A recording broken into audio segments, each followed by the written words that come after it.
Hindi nakaligtas ang rehiyon ng Calabarzon sa pananalasa ng Bagyong Christine. Sa katunayan, nasa ilalim na ng state of calamity ang probinsya ng Cavite dahil sa matinding pagbaha. Ang sitwasyon doon, alamin natin sa sentro ng balita ni Melales Moras live. Angelique, maaraw na yung panahon ngayon, kaiba sa naranasang malakas na ulan, hangin at pagbaha nga kahapon. Sa ngayon, may mga pagbaha pa rin pero tuloy-tuloy naman ang mahigpit na monitoring at relief operations ng mga otoridad. Maaraw na ang panahon pero baha pa rin sa ilang panig ng Kawit, Cavite. Isa kasi ito sa mga catch basin ng probinsya, kaya't ang mga residente sanay naman na raw sa ganitong sitwasyon. Yun nga lang, tuwing babaha, pahirapan pa rin talaga. Kayo po, binaha rin po kayo? Opo, lubong hanggang dito. Paano po yung pamilya nyo? Ay, nakalikas niya rin.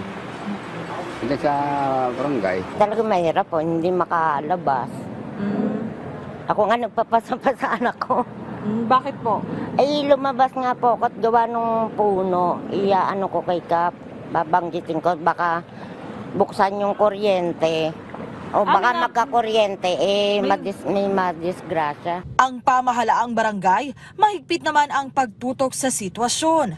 Tuloy-tuloy rin ang paghatid nila ng suporta. Bibigay tayo ng moral support, saka yung pagkain. Sana lang, kung may bagyong susunod, hindi naman maiwasan kasi tagulan ngayon, bagyuhan.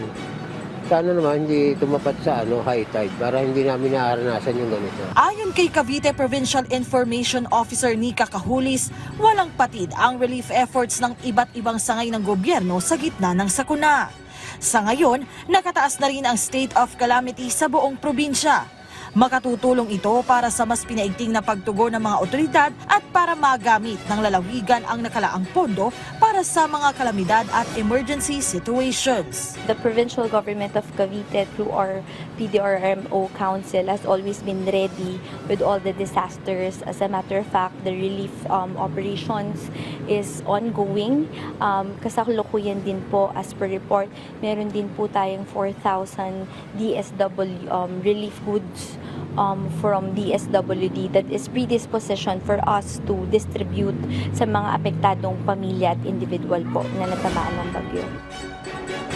Angelique, sa ulat pa nga ng Cavite Provincial Government, 12 municipalities and cities ang nakaranas ng pagbaha out of 23 LGUs dito nga sa probinsya ng Cavite. At awa ng Diyos, Angelique, wala na mga naitalang patay dito sa probinsya, bagamat may isang missing o isang nawawala. Yan ay sa Tagaytay City. Angelique? Okay, so Mela, sa mga kalsada natin dyan, ito ba'y passable na lahat o may mga lugar na mataas pa rin ang baha at dapat iwasan?